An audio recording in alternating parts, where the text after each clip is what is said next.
I recall the number of times I looked for someone to mentor me and guide me as I sought to advance my career and my lifestyle, but I could barely find one. Hi, and welcome. My name is Faith Elizabeth Nanyonga, and I'm your host on this podcast, The Framed Solutions. Have you ever wondered how successful people do it?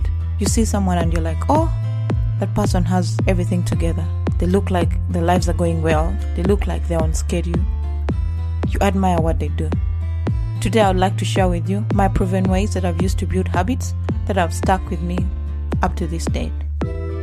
But before I do this, I'd like to tell you a story.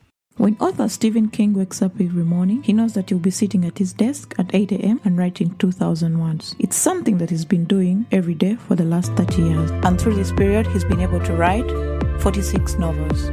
An aspiring author might hear this fact and put off their dream of becoming a renowned novelist like Stephen King. They know that they don't have this drive to sit down and pump out 2,000 words every day. But what the aspiring author fails to realize is that Stephen King uses the same willpower to write the 2,000 words as he uses to brush his teeth every morning. Like most effective people, Stephen King turned a vital, productive behavior into a daily habit that is effortless to execute. By making a behavior effortless to initiate, Stephen King can reliably produce work at a rate that allows him to be one of the best writers in his field. Highly productive people like Stephen King are like work managers. They hire highly obedient workers, aka habits. They take the time and energy to effectively train the habit so that it can execute a task on its own. This frees up the manager's energy to focus on other tasks. And over the years, the manager can show up at work and watch his effective habit execute work without the need of motivation. Eventually, a manager with well-trained habits produces incredible work and results. The habits don't make the work boring, but they allow her to have the energy and the financial resources to live a life that she deserves.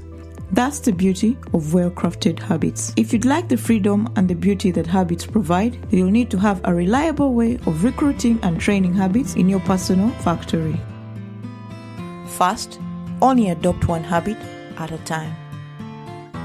If you train more than one habit at a time, you fail to give each habit the time and attention it needs to become an effective member of your team. You will need plenty of time to recruit and train the habit. Make sure you pick a habit that's worth investing in. Myself, I like to build habits that I know that I'll need, say in a year's time from now, such as public speaking, to become a better communicator. Once I've come up with the habit that I need to acquire, I make sure that I write down on a piece of paper or in my notebook that on such and such a day, I will practice public speaking. Say, just like now, I'm doing this podcast, I'm practicing how to speak to people to make sure that the message I'm relaying is relevant, easily digestible, and understood to a wide, diverse group of people. Once I pick the habit, I establish a contract, just like a job contract. In this contract, I state the explicit behavior, the minimum daily quota, and the stakes. Research has shown that people who write down the day, the time, and the place where the intended behavior will take place are more likely to succeed. For instance, during the next week, on Tuesday at 8 a.m., I'll wake up and read a book. Research done by the British Journal of Psychology found that participants who wrote down when, how, and what time they would do the exercises were 3 times more likely to succeed than those that did not. Therefore, the first step in ensuring that you recruit a habit is to explicitly write down when and where the habit will take place each day.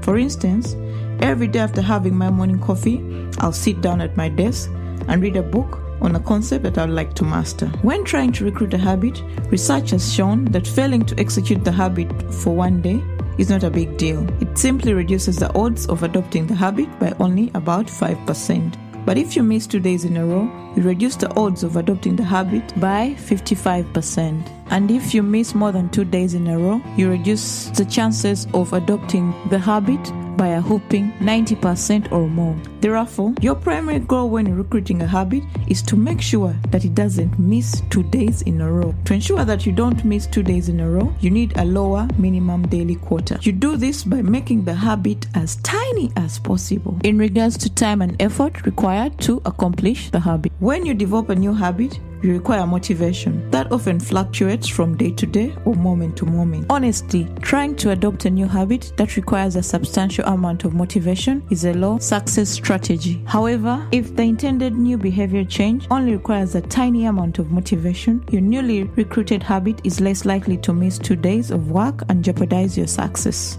Therefore, you need to scale your initial requirement way back to a tiny behavior. If you're adopting a daily habit, say of reading, it could be reading 1 page a day. If it's writing, it could be writing 50 unedited words a day.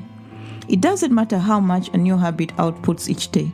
What matters is that it shows up each day until it becomes automatic. Now that you've established the explicit behavior and established the minimum quota, the last part of the contract is to establish the stakes. Stakes are how you will be accountable if you do not reach the intended goal. The next phase is to onboard the habit. This phase is aimed at building trust in your new habit. The aspect of this is to make sure that you have a low expectation of your new habit. If the habit misses a day, don't be upset. Make sure that it doesn't miss 2 days in a row. The onboarding phase ends when the habit becomes automatic and does not need motivation. Like brushing your teeth, you'll feel the natural urge to take action. According to research, it is shown that it takes 66 days for a habit to become automatic. Therefore, do not give up when you're only 20 days in. Once the habit becomes automatic, then the onboarding phase is complete. You slowly promote this habit and allow it to take on more responsibility. This involves raising the daily minimum quota a little bit at a time. Say, if you've been reading 1 page a day, in 2 weeks you could decide to make it 2 pages. If you've been writing 50 unedited words a day, you could decide to make them 100. As you keep doing this, you will become more and more inclined to practice this habit, and it will become part and parcel of you. If you've learned something from this podcast, please subscribe to this podcast, like, rate and review, and share with a friend. And if you have any questions, please send them to theframesolution@gmail.com. And I can't wait to talk to you in the next episode. Have yourself an awesome day. Remember, 1 step in the right direction is better than no steps.